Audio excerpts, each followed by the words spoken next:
I was gonna do. I feel like it still like fits. So.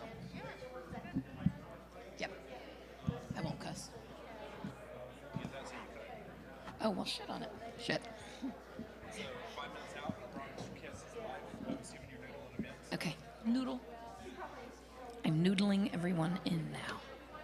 That's what I was told.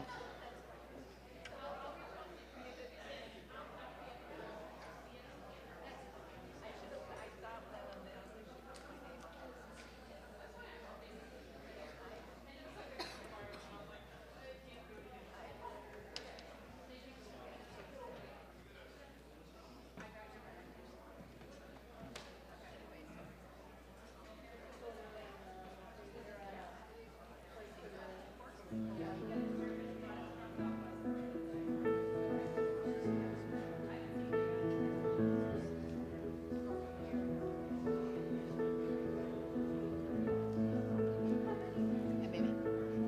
I didn't forget about your cab. You just haven't had time to do it. No, it's all right. Yes, I understand. Every life must end. Oh. As we sit alone, I know someday we must go.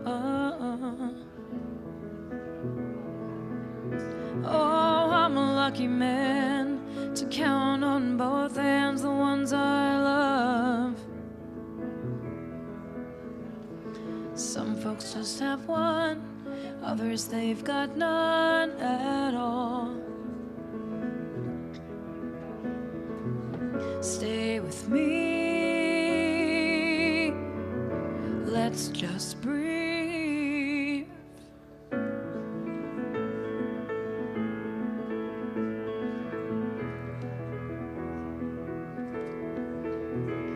I've practiced on my sins, never gonna let you in. Oh. Under everything, just another human being. Oh, oh, I don't wanna hurt. There's so much in this world to make me believe. Stay with me, you're all I see. Did I say that I need you? Did I say that I want you? Oh, if I didn't, I'm a fool, you see. But no one knows this more than me. But I've come clean. I wonder every day as I look upon your face. Oh, everything you gave, nothing you would take. Oh, nothing you would take. Everything you gave. Did I say that I need you? Did I say that I want you? Oh, well, if I didn't, I'm a fool, you see. But no one knows this more than me. But I've come clean, nothing you would take, everything you gave. I'll love you till I die, meet you on the other side.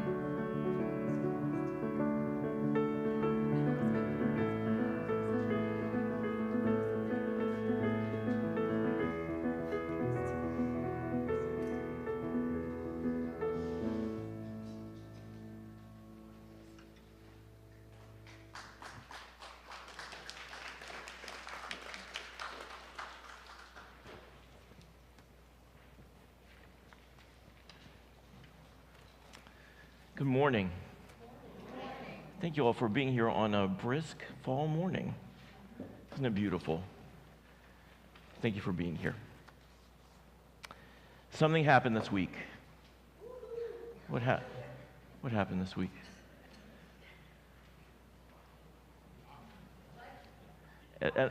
There was an election? What happened this week? As we all know, what happened this week is public schools were out for 2 days, on Monday and Tuesday. So here's what happened. We have 2 mothers in this congregation who have multiple children each, and they undertook the work of putting on our auction this year, which happened yesterday right underneath us. A bunch of us gathered downstairs to eat and drink and make merry and help raise funds for the church. If you missed it, you really missed it. We had a lot of fun, and you'll have a chance next November to come back. Mark your calendars now. It is a huge production. And these 2 moms made it happen for us. They raised, with all of our concerted help, more than $12,000 for the church.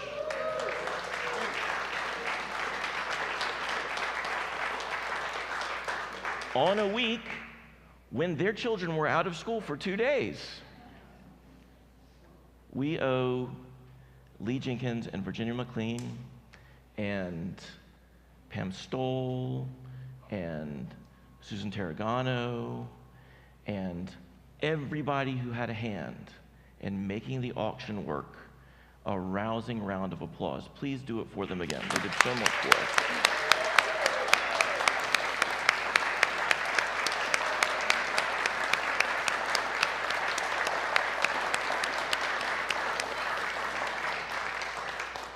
After the party, there's the after party, and that's today.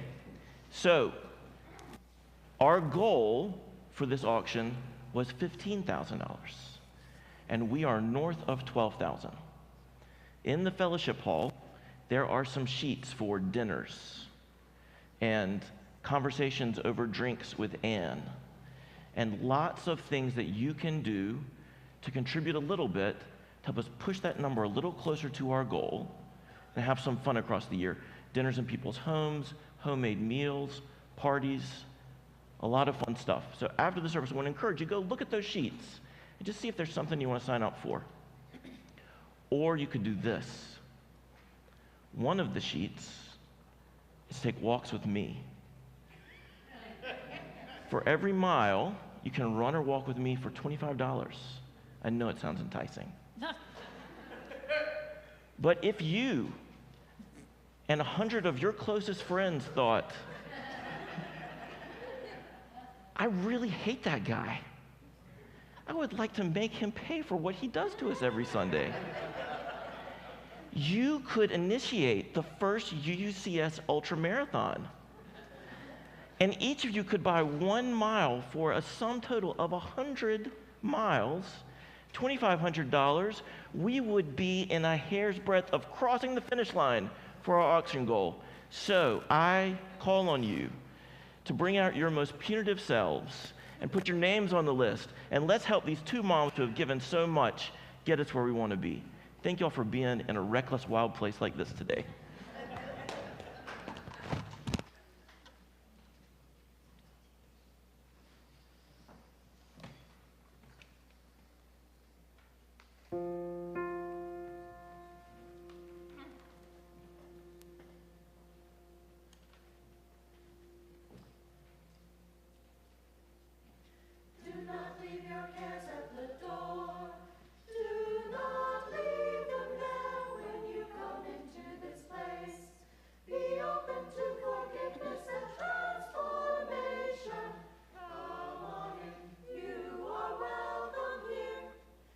Do not leave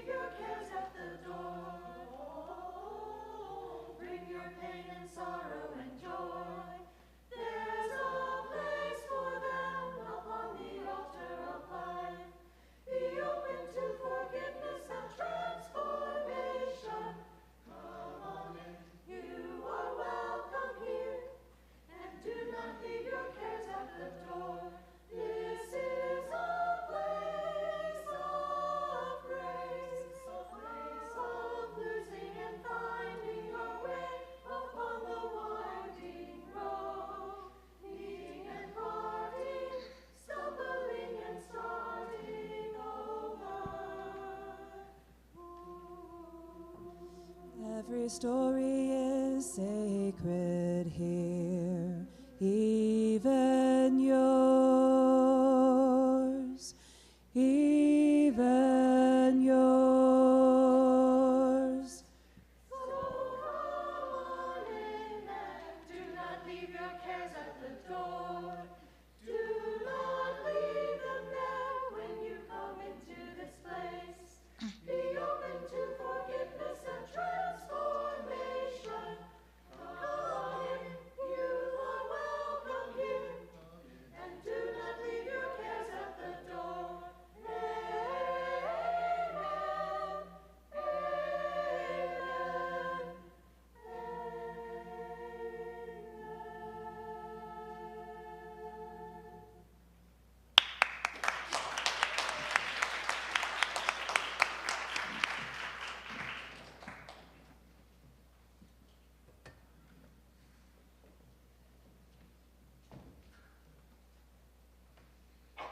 Thank you, friends.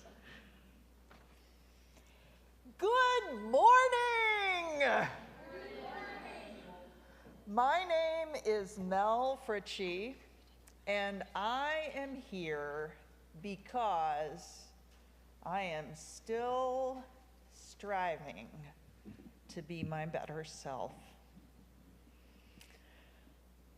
I am joyfully serving this congregation as president-elect of the Board of Trustees of this Unitarian Universalist Church of Spartanburg, and it is my delight to welcome you all this morning, whether you are here with us today in person or joining us virtually. This is a welcoming congregation where everyone is welcome just as we each imperfectly are. There are many important announcements on the sheet titled Connect at the back of your bulletin this morning. Please open your bulletin to see all that you can do to connect with this wonderful community. I do have a few of the most important announcements to highlight now. Welcome, visitors! If you are visiting with us this morning, we would love to meet you and share more about the life of this congregation. We are a busy, busy people. Visitor cards may be found in the pocket on the back of the chair in front of you. Please feel welcome to fill one out and place it in the offering plate during the service so that we can connect with you. I know that Scott has already mentioned the auction, but on behalf of your Board of Trustees, on behalf of the members of this congregation, and on behalf of all of us that give so much to this wonderful place, I want to say again, thank you. Thank you, thank you, thank you. If you organized this auction, could you please stand? If you donated items to this auction, could you please stand? If you served drinks at this auction, could you please stand? If you brought food to this auction, could you please stand? If you bid on items at this auction, could you please stand? Jenks, could you stand up even more? If you bid against me at this auction, could you please stand?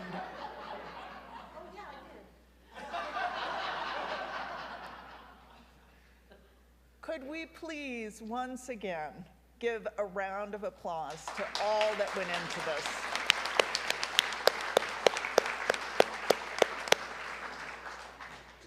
Thank you for making this a place of thriving and love and joy. UU Thanksgiving Feast. Come join a hearty and hearty band of UUs celebrating Thanksgiving from 2 to 4 on the 24th of November in Wild Hall. This event is thankfully offered by a terrific team, the Stolls, Jewel Clotter, and the Stanton Hannenbergs. Let us know if you are coming by signing up on the easel in the sanctuary foyer. We want to be able to set up the right number of tables in Wild Hall for the festivities. This event is potluck. Ruth and Rick are bringing turkey and gravy. Please note what you are bringing next to your name so that we don't have lots of duplicates. Us UUs love to eat. Dinner will start at approximately 2:15. With questions, please contact Ruth Stanton. Her contact information is listed in the Connect. On a governance note, the December Board of Trustees meeting has been rescheduled, this is your official announcement, to Wednesday, December 7th at 7 o'clock in the Fellowship Hall in order to not conflict with our annual winter solstice celebration on the usually scheduled time of Wednesday, December 21st. Thank you for making this a place of warmth and kindness every time we gather across all of our differences. Thank you, everyone, for all that you do and all that you give to make this world more livable for every one of us. Welcome.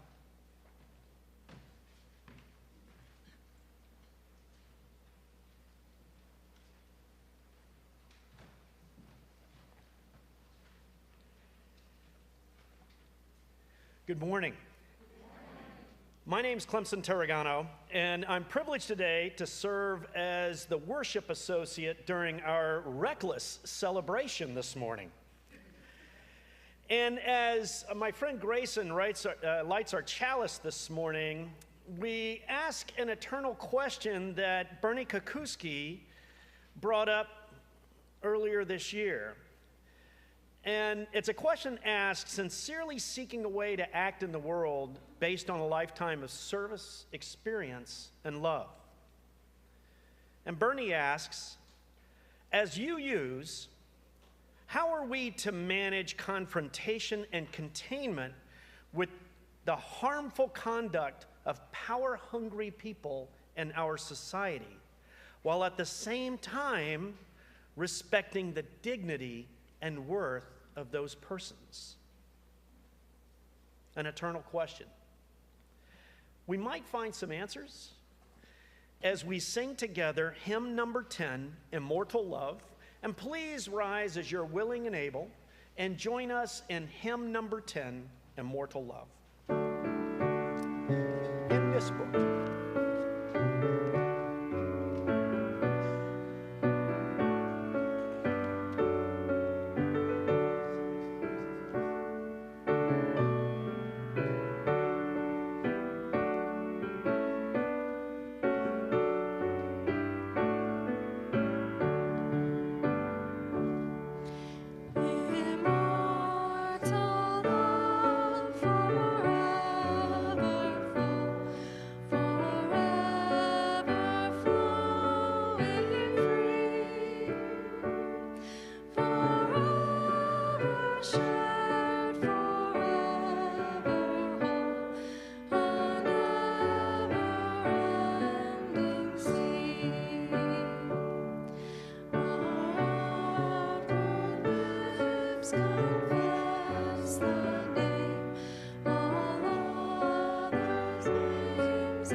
Our choir opened today with "Every story is sacred here."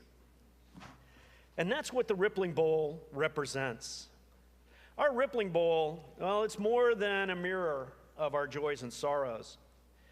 It's a vessel of our immortal love. It offers closure and relief and even joy in the reflections of those emotions that we face every day. We offer our Rippling Bowl as a place where a small rock or shell might take that burden off your back or be the highlight of your day. We know a joy shared is a joy embraced, and that remembering a sadness may offer us a way forward that we've not yet discovered. And it begins the transformation that our choir sang about this morning.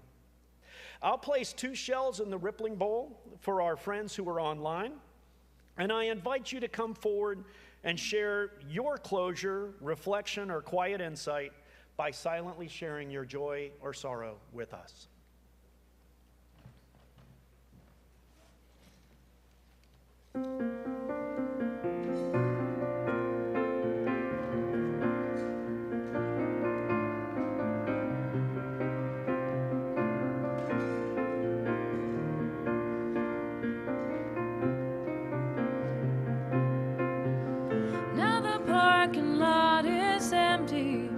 Everyone's gone someplace.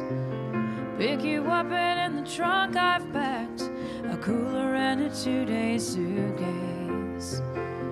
There's a place we like to drive way out in the country. 5 miles out of the city limit, we're singing Your Hands Upon My Knee. So we're okay, we're fine. Baby, I'm here to stop your crying. Chase all the ghosts from your head. Stronger than the monster beneath your bed. Smarter than the tricks played on your heart. Look at them together, then we'll take them apart.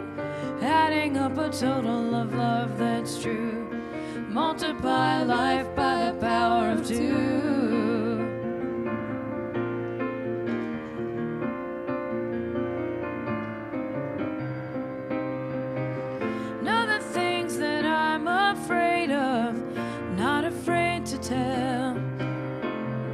If we ever leave a legacy, it's that we loved each other well.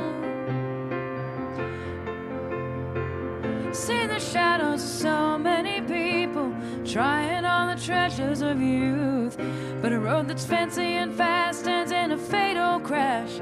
I'm glad we got off to tell you the truth. So we're okay, we're fine. Baby, I'm here to stop the crying. Chase all the ghosts from your head. Stronger than the monster beneath your bed. Smarter than the tricks played on your heart. Look at them together and we'll take them apart. Adding up a total of love that's true. Multiply life by the power of 2. All the shiny little trinkets of temptation, something new instead of something old. All you gotta do is scratch beneath the surface and it's what is gold. What is gold? What is gold? Now we're talking about a difficult thing and your eyes are getting wet. I took us for better and it took us for worse. And don't you ever forget. And now the steel bars between me and a promise suddenly bend with ease. Closer I am bound in love to you. Closer that I am to free. So we're okay, we're fine. Baby, I'm here to stop you crying. Chase all the ghosts from your head. Stronger than the monster beneath your bed. Smarter than tricks played on your heart. Look at them together, then we'll take them apart. Adding up a total of love that's true. multiply life by the power of two.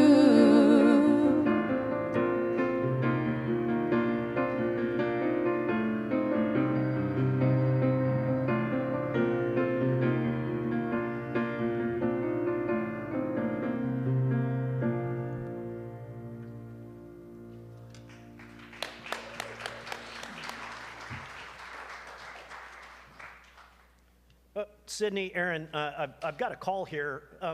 It's the Indigo Girls, nice. And they'd like you to show them how to sing that song. Wonderful. Wow. It's one of my favorite songs. And here in the church, our covenant is the way that we help bend those steel bars that might hold us apart. And a covenant, this is a locally generated statement of principles that we covenant with each other. It's different from a creed because our covenant represents a statement of faith in each other and how we seek to work not only together with each other and not only within our community, but within the larger community that we find ourselves in. So please join me in expressing the statement of faith that you can find in your handout and our statement of faith in our church community. We are a people of faith and hope. Together, we covenant to strive to become our better selves, to honor both the critical mind and the generous heart, to prove that diversity need not mean divisiveness, and to respond to systems of violence and oppression with the power of a love beyond belief. And now we get to physically express that power of a love beyond belief in our greeting. And we get to express that covenant in a physical sense, greeting one another. Please be respectful of how the other person would like to be greeted. And as you walk up, they may still remain seated, but you want to send them some symbol of greeting, so you can give our UU gang symbol. You don't know the UU gang symbol? Yo. Yo. Yo. Okay? Everybody knows that one, yo. Yo. Please enjoy your symbols together. When the music plays, please be seated. Yo.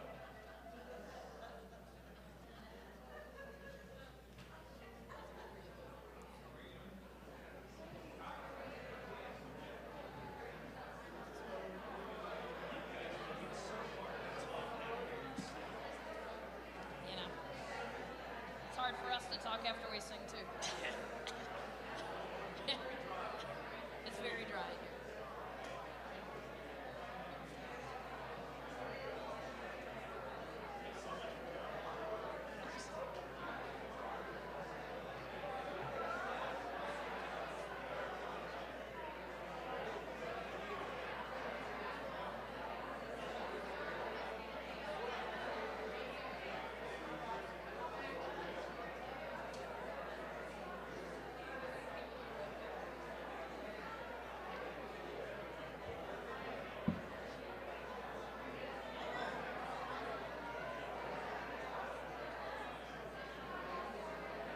Hello. Yo. What's shaking?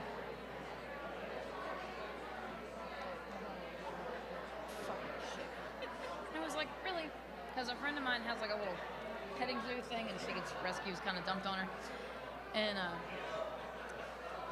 hello. Hi, little bear. Thank you. Oh my goodness. So there was, I thought it was like a baby chick, and I was like, okay, the tiny baby running around with pigs and rabbits and shit. I was like, it's a dog. And I was like, that is not acting right. So I was like, I'll take this pet. She's like, I'll just take him. I don't know anything about birds. So I was like, cool. And then this lady was like, there's this sick raccoon over there. I didn't think anything of it. I was like, well, call Wildlife Rescue Green, but whatever. And then when we were driving out, we saw it, and I was like, so for 4 hours, the thing was comatose, barely moving. And of course, I was driving, and it just ran. I was like, oh shit. And so I had to pull over. And then he was cool. We tested him for distemper and parvo. He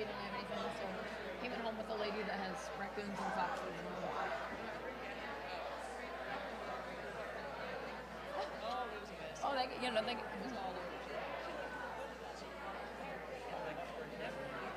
But she was so cute because when she got out and I got out of the car and let her run, she was into my Mardi Gras booth and she was like, of course you do.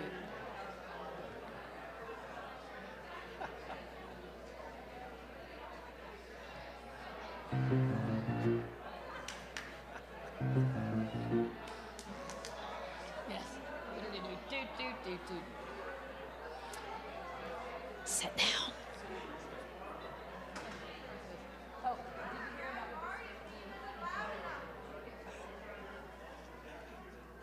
this? Come on, nerds.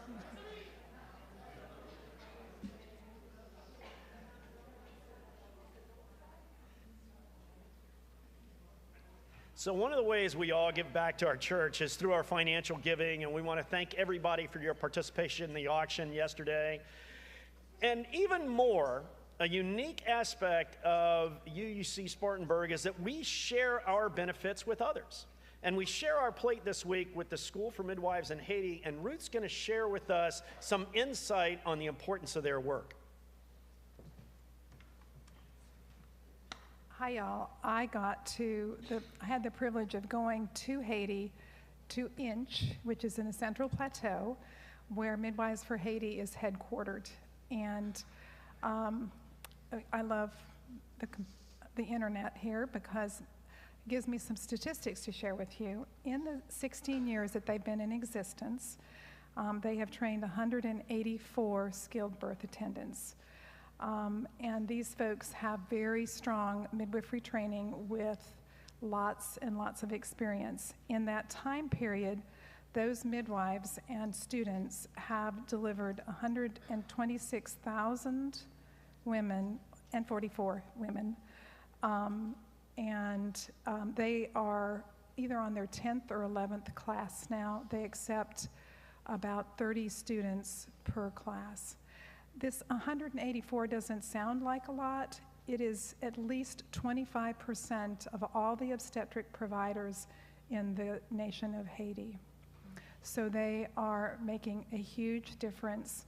This year has been quite the year because of the civil unrest there, and it's making it very difficult. The midwives now in Inch and the students have to walk between the midwife house and the hospital, which is about a mile. There's no gasoline for cars, basically.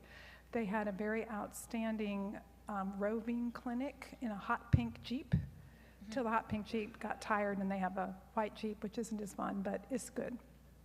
And that is not able to go around for lack of gas. But they are not giving up. They are continuing to educate that class that is currently enrolled there, and they can use all the help that we can give them. So thank you very much.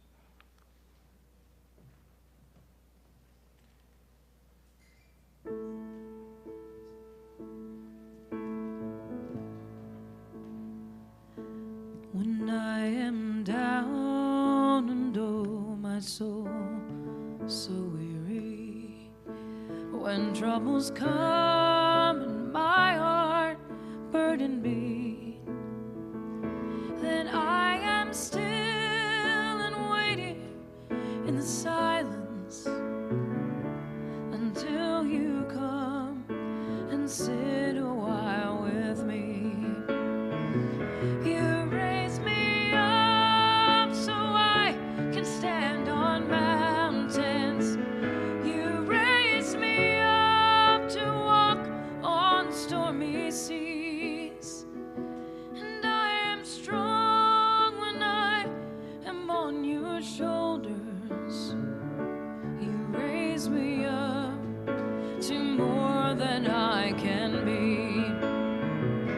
There is no life without its hunger. Each restless heart beats so imperfectly. But when you come and I am filled with wonder, sometimes I think I glimpse eternity. You raise me up so I can stand on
how we fix the mess that we've just made? How do we realign the alignment? In the fourth year, we wrap it up so that we're ready in the last year to celebrate what we've done and to prep ourselves to do it over again. And the purpose of all of this is not achievement, although we hope that will be an outcome. The purpose of it all is not busyness, although we're already very busy, and I think it's likely we will become more so. It's not to increase our capacity so that we can handle all of that, although I desperately hope that that is part of what happens. So that we care for each other and we can sustain each other in the vital work that the world needs from us. The purpose of it is so that those of us that have been here for decades, which does not include me, can share our wisdom over and over again into this community. And those of us that have been here for a few years, like me, can find more and more a place in this community and voice and experience the valuing of our leadership and gifts as well. And so those of us that are here for the first time today, which includes some of us this morning, know that your presence is as vitally important as anybody else's too, and your voice matters. So this fall, we've had a number of meetings to do a very thorough process to just begin the work. There's a lot more to come. Today, I want to invite Peggy, who is co-chair of our long-range planning team and helps lead our Mission Vision Covenant team, to share with us a little bit about this process and invite you to participate in a small way so that more of our voices go into the collective wisdom that we are generating together. Please give Peggy your full attention. Good morning, folks. Thank you, Scott. That takes a lot off my plate, actually. It has been my privilege, more than I realized when I agreed to do this, to lead this team that is working on mission, vision, and covenant. I want to just thank them very quickly. Jim Scanlon, who brought this concept about how we could do this work to our congregation from his knowledge of UUA, I would say mostly. Denise German, Robin Carter, and Sarah Hamilton. And then we've also had the wisdom and support of Judy Allen, who says I can't say that she has been our consultant, but she has been our helper for sure. But most of all, I want to thank everyone who's participated in this, because your participation has been fun and joyful and wholehearted, as well as thoughtful. And it's been my privilege to be part of that. What I want, and I'll tell you a little bit about how much we've done. So in September and October, we have had 7 total meetings with 98 participants. We've all gotten to know each other a little bit better and find out things about one another that we didn't know. We've eaten together, broken bread together, played bingo together, and thought deeply together, and learned things we didn't know. Would anybody like to guess who in this congregation has run the most marathons? Guesses? Mitch? Well, I don't have a head count for Mitch, but who I know has run 49 marathons is Doug Allen. So the next time you see him, you now know something that I learned that I didn't know, and I learned a lot of things about a lot of folks. Of our participants, 70 of those people were members, 6 of them were friends, 10 of them were visitors, folks who had been visiting with us here but hadn't made a firm commitment about being a friend or a member, and 3 of them were our youth. There were really 4 there, but one doesn't want himself counted. So it was a very diverse group of people in so many ways.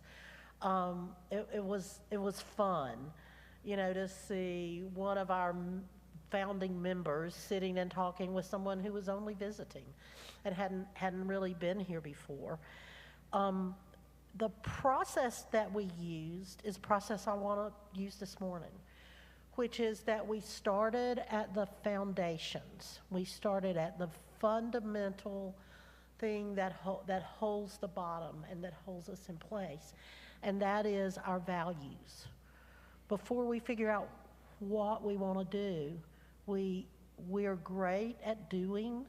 We wanted to take some time to stop and look at, but what's under that? What are the values that we most cherish and that we want to see taken into the future of this church and this congregation, and to be the foundation for the decision making that we did? Because we are an open, welcoming, non-creedal church, and because we have a commitment to growth and change, it takes courage and willingness, but also faith in one another to move into this place of reconsidering again, and incorporating what is new and people who are new. I do want to thank some of the founding members of this church. I had a conversation with Marion Tisdale about, you haven't signed up yet, are you coming to one of these meetings? And what Marion said was, I want to let the new people do that. We've been here a long time. Just that thing, I want to step back and make room for new leadership and new direction, which I appreciated. But you and I both know that whatever we do in this church, wherever we go, it is built on the shoulders of those people like Marion, who started this church and have sustained it through a number of years. And the fact that those people were willing to show up and participate in this process, it gives us the continuity as well as the opportunity for new ideas. So here is the process, very quickly, I need to. What we did in order to really focus on values is that we asked people to think of a story. And I would like to ask you to think of that a little bit.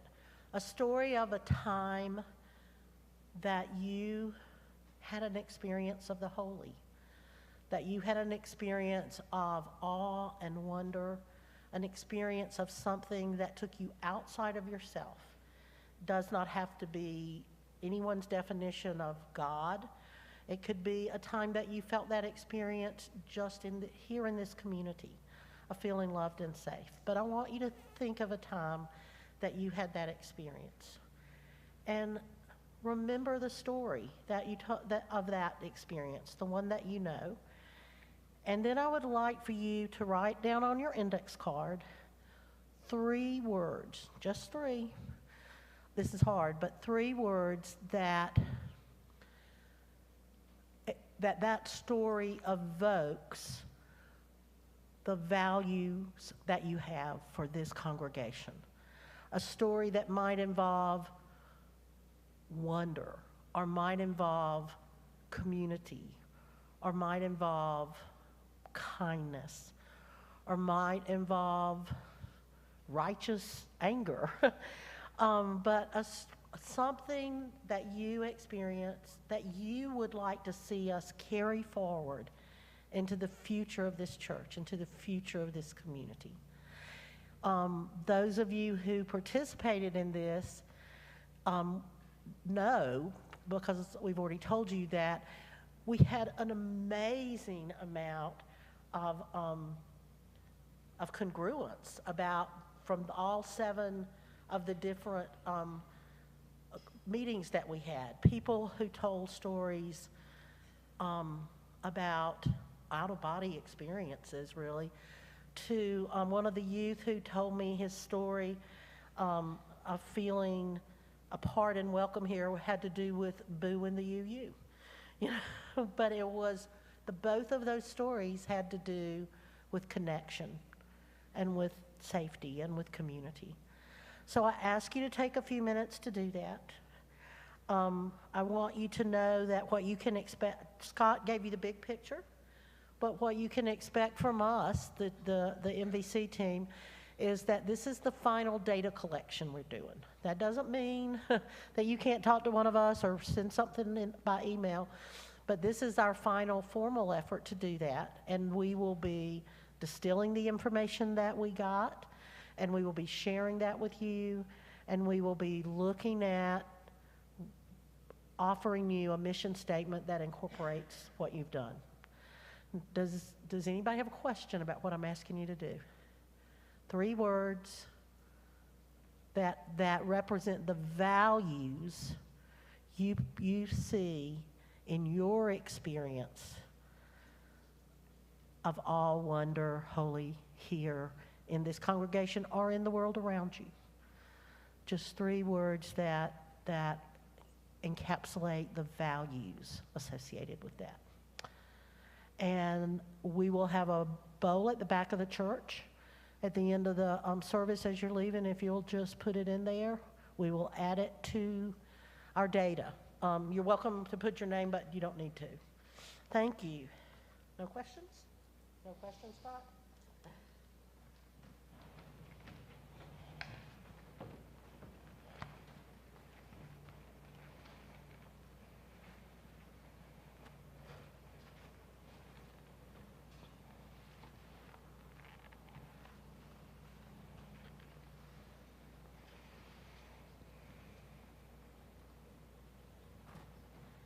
Thank you all for taking part in this. It has been beautiful to read the data set so far.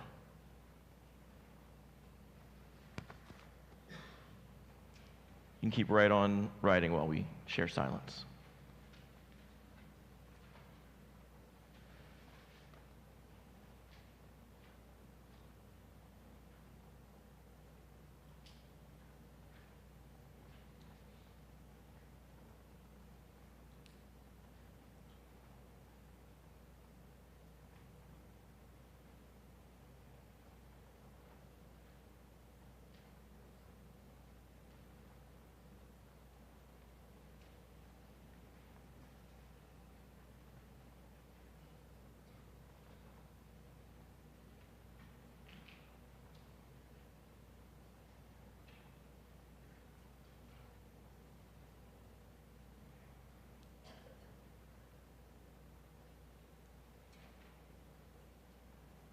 Co-flourishing.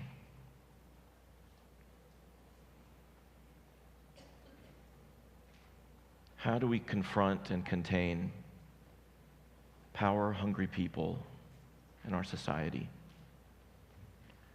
while still respecting their inherent worth and dignity? This is a question that we have engaged with for several years now, through all that we've lived together.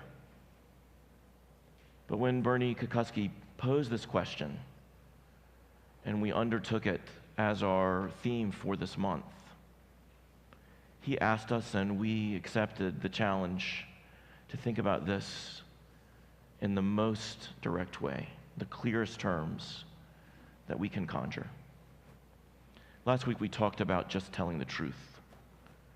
That if there is a movement of falsehood and deception, of lying in our world, in our human character, now or for all of human history, and whatever we each may see truth to be, this is not a place where we agree on truth, but if we see finding truth to be a challenge, then one of the most basic things we can do is to do our best to tell the truth.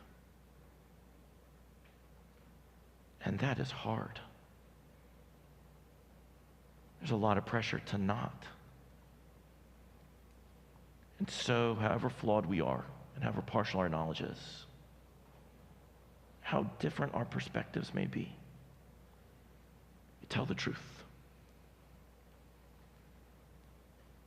To build a shared story together, to build a little clearer picture of the reality that we live in with each other.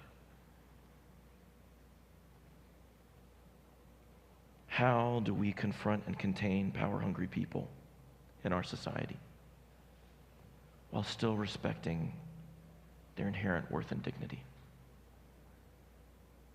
The question itself offers us an answer that we must confront with respect. The difficulty is not knowing that we must do that. It's how we do it, to live that. And I, for one, feel relief and happiness this Sunday that I did not feel last Sunday because of what our country has chosen to do in the intervening week. I asked before what happened this week. What happened this past week? That's the high-level answer, Peggy. What's the basic answer? We voted. We had an election. Now, in our country, I've never experienced an election where things went the way I wanted. But I have experienced elections where some of the things went some of the ways that I sort of wanted.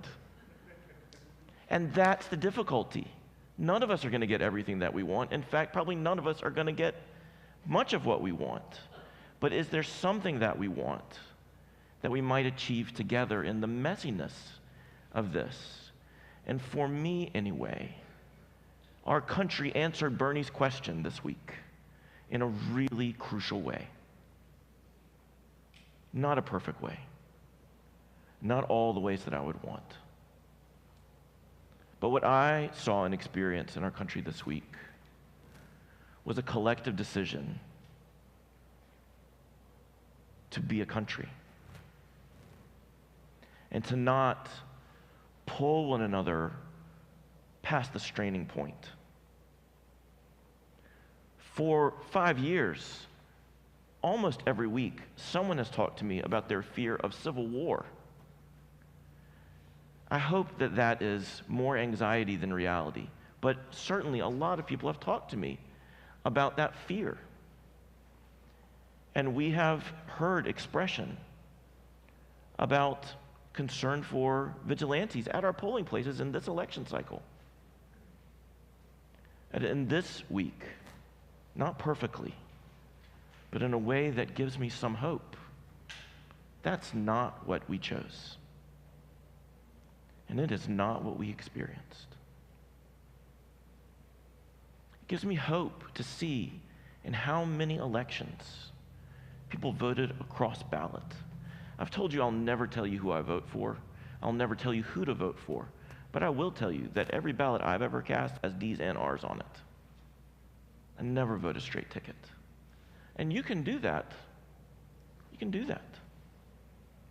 But to see how many elections indicate that many of our fellow citizens did not do that suggests to me that whether they voted the way I would like for them to vote or not, and many of them did not, they thought about what they were doing. And there have been some very positive immediate results from that. How do we confront and contain power-hungry people while still respecting their inherent worth and dignity? One of the ways that we do that, very flawed, but very important, is to build resilient institutions. Now, I'm going to rush in and tell you, I find institutions highly distrustful and often violent. So please don't hear me raising the banner of institutionalism here. But oh my God, this week I was glad for our civic institutions. And glad for the choice that we have made as a people to affirm those institutions. Above all, through the basic practice of just casting our votes. Not in as large a number as I would like. Not in all the columns that I would like. Not with all the results that I would like. and with no promise of an easy future ahead. In fact, democracy sort of promises a very bumpy road the whole way.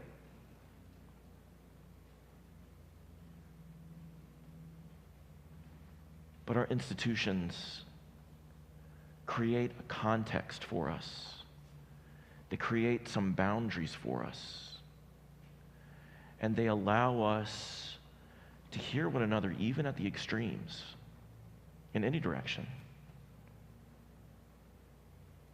And vote by vote by vote to pull us back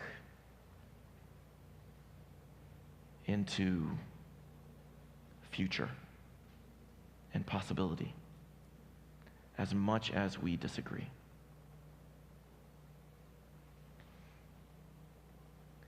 Institutions are super flawed, but they can also be wonderful. I'll give you an example. The church you're sitting in today, super flawed. But there's a lot about being a functional institution that supports us all. And one of the gifts of an institution like this is it allows each of us to engage in many ways while building something together. You know, one of the things that I love to tell my colleagues in ministry about at other religious institutions in this community is that we have far more active participants in the life of our congregation than we have actual members. If ever there was an institution that invites people who are anti-institutional, it would be the UU Church. Right? I'm looking at each of you. And at me. I'm not a member here. But I'm here every Sunday and all other 8 days of the week. Right? And I'm just following in your footsteps. Because there's something about building this place in all the different ways that we connect that creates something very powerful together. Think about what Peggy said. We want everyone to think about the values that express what to you is most holy. It doesn't matter if you just came in the door on accident because you thought this was the UU Baptist Church and you're like, what the heck? Right? It doesn't matter. We want for you to take part. Because this is an institution that tries to find ways to be living and flexible, humane, human, to provide for our mutual thriving, coercing none of us, holding all of us accountable to call us to be our better selves. Because what this institution is about is not being an institution. That's where institutions go wrong, when their focus becomes self-preservation. What we're trying to do here, and what I hope we can try to do in our country, is to build a culture. Institutions are a vehicle of culture. And the culture that I see us striving for, sometimes when we don't even know how to say it, is a culture of co-flourishing. This is a term that comes from one of our community partners, Dr. Laura Barbas-Roden. She's a professor at Wofford, but she's best known for her work engaging with the Latinx community in Spartanburg. For almost 2 decades, she has been an ally and an advocate for people who are left out of our democracy in many ways, but on whom we absolutely all depend. And the vision that she offers of how we can work with each other is not of charity, although charity is important. And it's not only of justice, although justice is vitally important. It's a vision of shared life. When you talk with her about it, after you visit with Bernie, as I urged you to do last week, I encourage you to track down Laura Barbas-Roden and share a cup with her and listen to her vision. What she shares is a vision of neighborhoods and languages and cultures where we are drawing the best out of each other by creating a beautiful world that we co-inhabit, where we co-flourish, a place for every one of us It's a beautiful, positive, constructive vision that has a powerful, corrective vein running through it. Because when we talk about power-hungry people, and we talk about violence, what I perceive is people who have not learned that life is to be shared. Through family experience, or through business dealings, or through the culture of violence that we have created in our country, whatever the causes may be,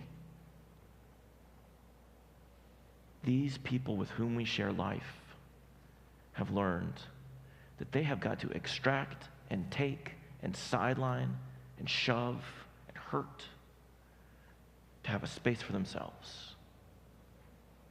And when that's your approach to life, you ain't ever going to be happy.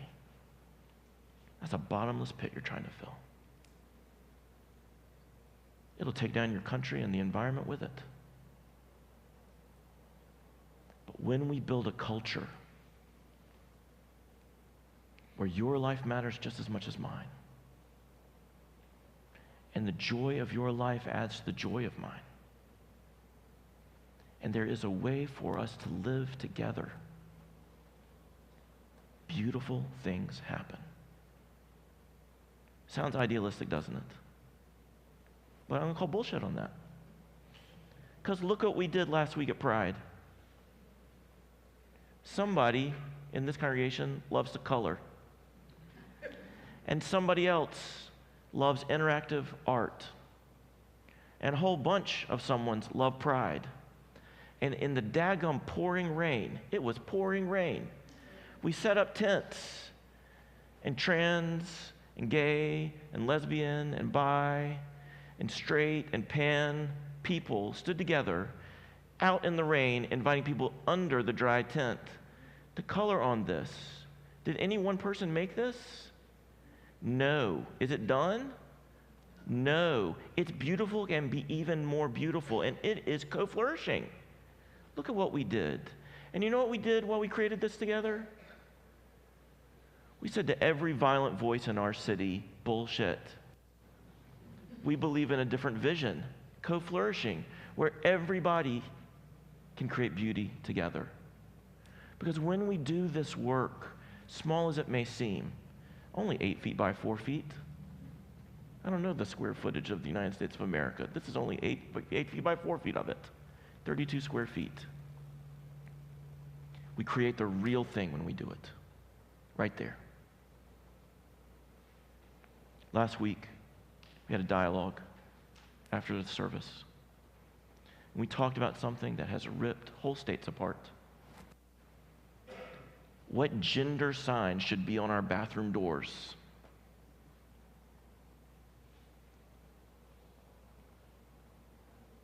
For 3 years, a group has talked about what we might do around this question. And for the better part of 6 months, the youth of our congregation have written letters saying we really need to address this. There are many of us who are trans and non-binary, and we don't feel like we belong in a place where there's not a clear bathroom for us to use in the RE wing.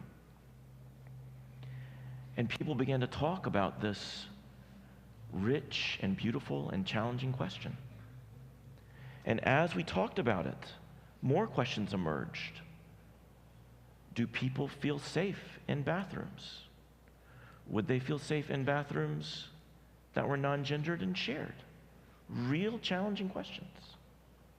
And then other questions emerged about age and access and wheelchairs and walkers. And then about age and small potties for children. A whole age spectrum emerged. And conversations about medical conditions and capacity and hope for the future of this church. All kinds of discussion about how many bathrooms do we need to provide for one another, and what should those bathrooms provide for each of us within the bathroom, and will we feel safe in those bathrooms, And what is gender anyway? It's not anatomy or biology. It's identity, expanding our vision of one another. So we can all go to the bathroom. It's okay to laugh at that. It sounds silly, doesn't it? Until you need to, and then it's deadly serious. There you laugh. That's good. But think about what we're doing. Think about what we're doing.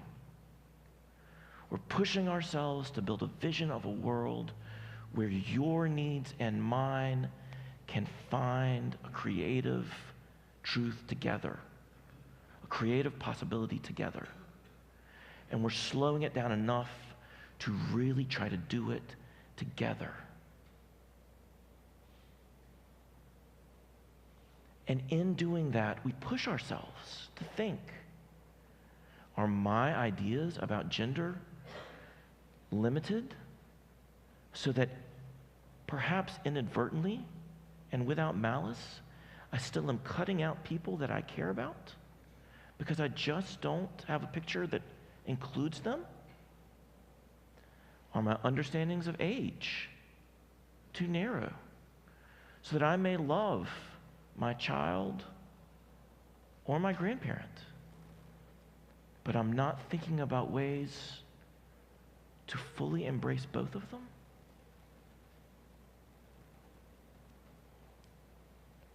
That is an institution wrestling with itself, but in a way to create a culture. And if we can do it in this square footage, we can expand that square footage for our country, for our whole world.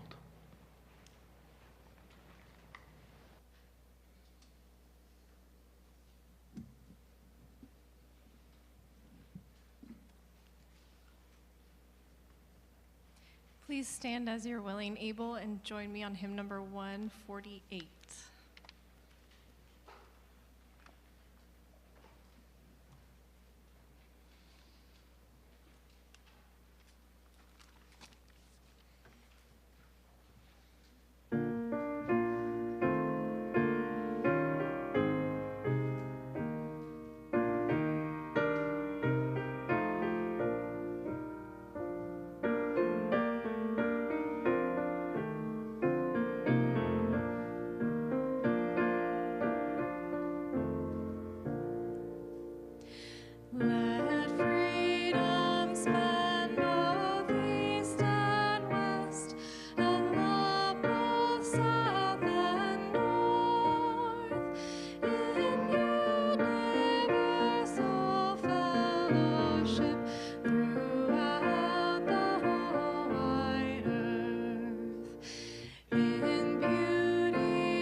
As Grayson helps extinguish our chalice today, we want to thank Bernie for providing such a great question for our celebration today.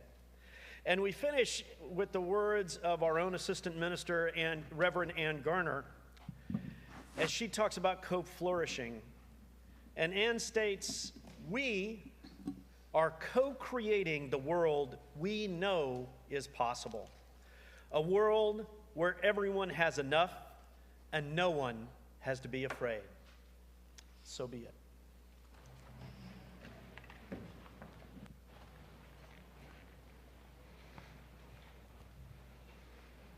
Now, I really will run an ultra if you can get 100 of your best friends to sign up out in the fellowship hall. I dare you. So be it.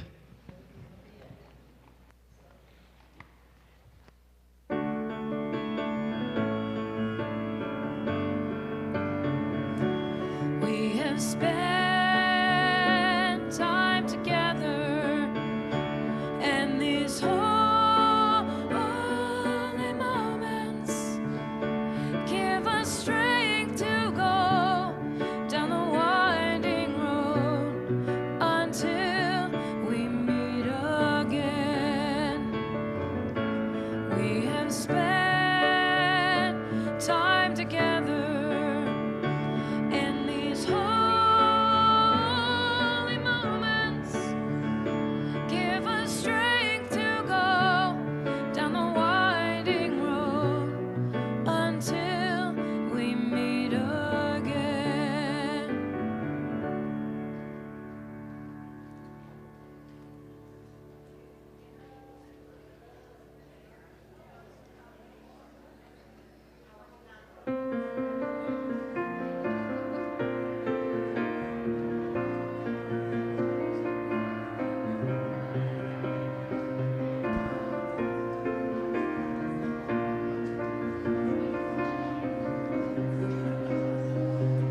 Now the parking lot is empty, everyone's gone someplace.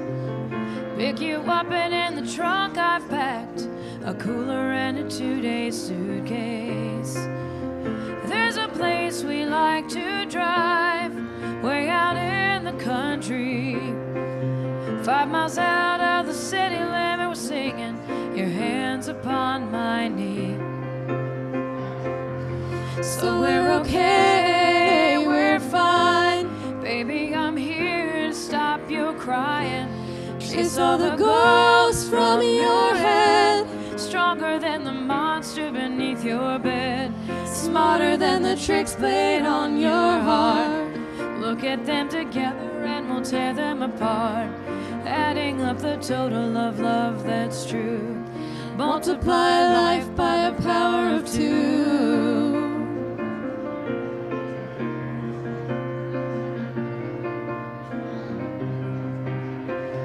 You know the things that I'm afraid of, I'm not afraid to tell. And if we ever leave a legacy, it's that we loved each other well. I've seen the shadows of so many people trying all the treasures of you, but a road that's fancy and fast leads in a fatal crash. I'm glad we got off to tell you the truth. So we're okay, we're fine. Baby, I'm here to stop the crying. Chase all the ghosts from your head. Stronger than the monster beneath your bed. Smarter than the tricks played on your heart. Look at them together, then we'll take them apart. Adding up the total of love that's true. Multiply life by the power of 2. All the shiny little trinkets of temptation, something new and something old. All you gotta do is scratch beneath the surface and it's What is gold? What is gold? What is gold? Now we're talking about a difficult thing and your Eyes are getting wet. It took us for better and it took us for worse. Don't you ever forget. And now the steel bars between me and promise suddenly bend with ease. The closer I'm bound in love to you, closer I am to free. So we're okay, we're fine. Baby, I'm Here to stop your crying. Chase all the ghosts from your head. Stronger than the monster beneath your bed. smarter than the tricks played on your heart. Look at them together and we'll take them apart. Adding up a total of love that's true. Multiply life by the power of two.